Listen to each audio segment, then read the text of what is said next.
I'd like to introduce Dr. Khademian to the stage now. She's the executive director at the universities at Shady Grove. And she was named to serve as the executive director in October 2020 following a nationwide search. As the executive director of USG, a regional higher education center of the University of Systems of Maryland in Montgomery County, with programs from 9 different universities on one campus, Dr. Khademian also holds the title of Associate Vice Chancellor for Academic Affairs at USM. Now, before joining USM, Dr. Khademian served most recently as a presidential fellow and professor at Virginia Tech, where she enjoyed a stellar 17-year career that included several years as director of the School of Public and International Affairs. A longtime resident of Montgomery County, Maryland, she served in her presidential fellowship at Virginia Tech's Research Center in Arlington, near DC. Dr. Khademian joins us now, but I wanted to also share with you that she is also the author of 3 books, and I just picked up one of them recently, Working with Culture, The Way the Job Gets Done in Public Programs. And without further ado, I'd like to bring Ann to the stage. Come on.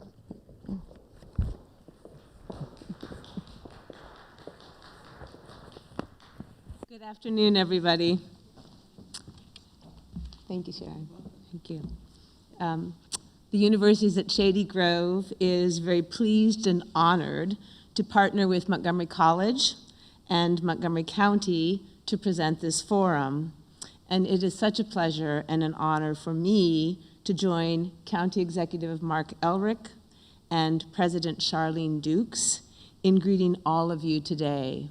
I want to say a special thank you to Dr. Dukes for recognizing and celebrating the wonderful partnership that the Universities at Shady Grove has with Montgomery College, and also for setting the stage and the challenge for the work that we have today here ahead of us. So thank you, Dr. Dukes.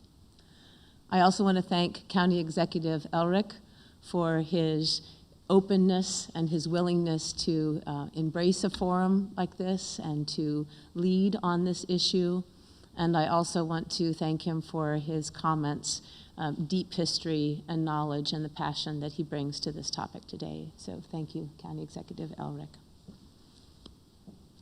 A special thank you to Sharon Wilder, Chief Equity and Inclusion Officer at Montgomery College, who really put energy and drive into making this happen.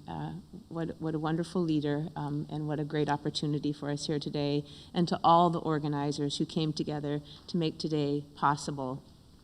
Just as a side note, I know many of you probably know a bit about the universities at Shady Grove, but for any of the people in our audience who may not be familiar with USG, we are a regional campus in the University System of Maryland in Montgomery County, with academic programs from 9 different public universities. What makes Shady Grove work is our wonderful partnership with Montgomery College. Students do several years of education at Montgomery College, earn their associate's degree, and come to Shady Grove for the remaining 2 years to their baccalaureate degree.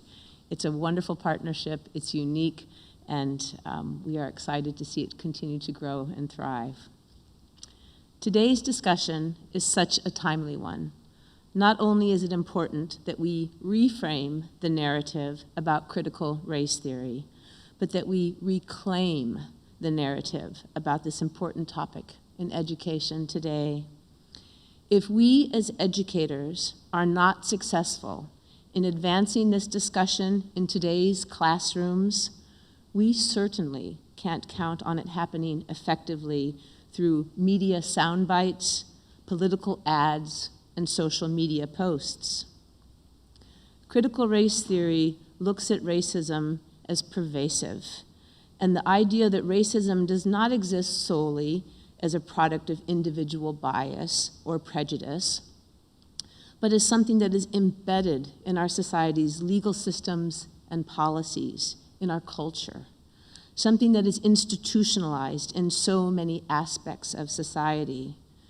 to carefully analyze this complex issue and to seek a better understanding of the role that racism has played in the development and the evolution of our nation and our communities is an important, vital, and essential step. As with all things in education, this analysis, this discussion, is an attempt to learn and to grow, and yes, to learn from our past, especially if it makes us uncomfortable in the present, especially. And for everyone in the education arena, it is an important and vital part of our attempt to deliver on the equity promise that all students are deserving of an outstanding education, no matter their race, gender, sexuality, disability, social class, or country of origin. This quest for greater equality will continue to be an elusive goal unless we are willing to confront it, to learn from history and the legacy practices that continue today, and take concrete steps to bring about change. In a 2005 Harvard Educational Review article, Professor Sonia Nieto quotes Horace Mann from his 1868 report to the Massachusetts State Board of Education. Quote, "Education, then, beyond all other devices of human origin, is a greater equalizer of the conditions of men," unquote. Professor Nieto goes on to cite the influence of John Dewey, more than half of a century later, who made the deep connection between education and democracy. Schools, he argued, could prepare students for a robust and active civic life.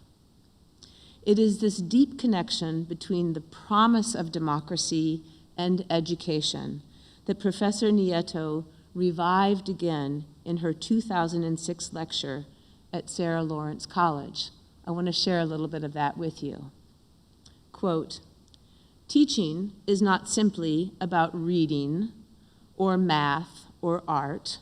Instead, it is also about who is heard, listened to, and read, who gets to count, and who can paint the picture. It's about who moves ahead and who gets left behind.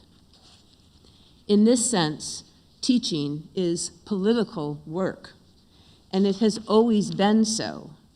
Perhaps it is time for teacher educators, policymakers, and the public at large to recognize this fact and use the political nature of education to help turn things around for our most vulnerable students. If we believe in the power of education in a democratic society to offer all students a chance to dream, that is the least we can do," unquote. Well, the challenge before us is not only reframing critical race theory, but reclaiming a deep responsibility for educational institutions to build a robust democracy by fostering critical thinking and deep understanding, replacing the fear that often erupts when convention is challenged with the confidence of knowledge, understanding, and growth. Educational institutions must also take a hard look at our own practices and norms to continuously improve access, affordability, and opportunity to the halls of learning, although today we may say to the clouds of learning. Let's work together here in Montgomery County to meet that challenge as educators and as fellow residents of a diverse, resilient, and equitable society. Thank you very much.